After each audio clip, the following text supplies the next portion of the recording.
soya. Ana tani momo kana niga. Ana uga latte.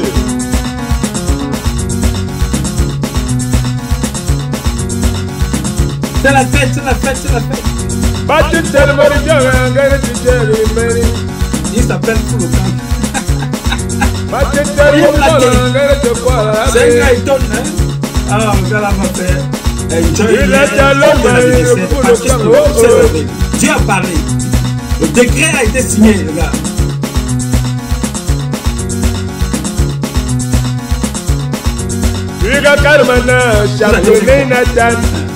Le décret a été signé. Signé par Dieu. Ordre de mission. Là, l'ordre de mission. Comment il tremble pourquoi?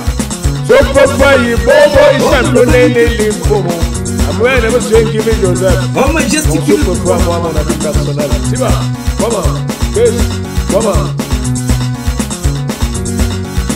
C'est terrible.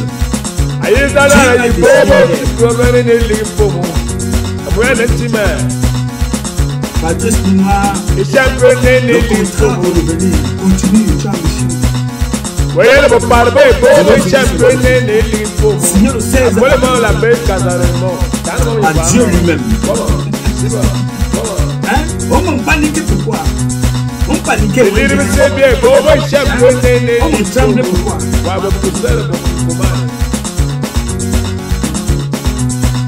Il n'y a que Dieu le seul décret valable dans ta vie. Le jour de ta naissance. Renouveler depuis que tu as 20 ans. Renouveler depuis que tu as 92 ans. C'est Dieu qui sait. Après le bol, c'est bien, le commandant de brigade les il y a la sécurité dans comment? Et Hugo Laté, le gars là, il veut la débattre. Je l'apprécie beaucoup. Il a le rythme, hein.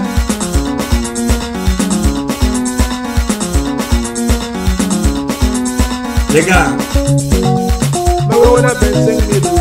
Dieu va renouveler. C'est le championnat.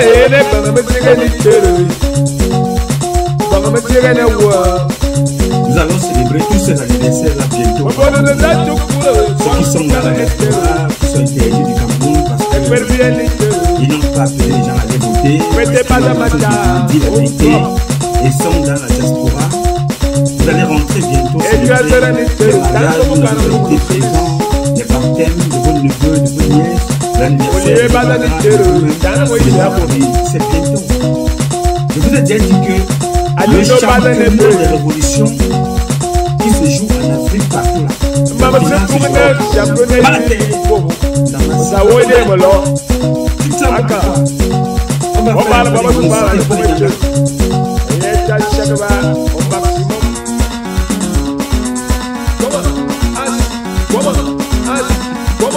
ah, le Cameroun est le pays merveilleux, le pays le plus puissant de la terre, riche.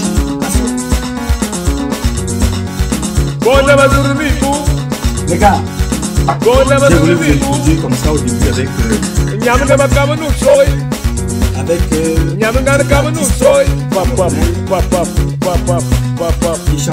à la manière de Baïsem. C'est un gars, il est comme ça, il est comme très nerveux.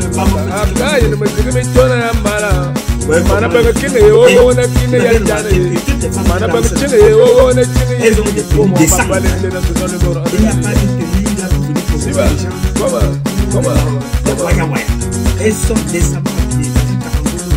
Après le mois de juillet, Francine, la meilleure coiffeuse, et les réponses.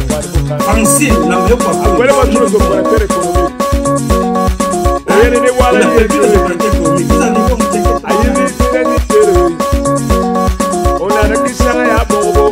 Vous aimez ça? Alors les gars, on va aller dans les choses sérieuses. Merci à cet artiste là, de temps en temps il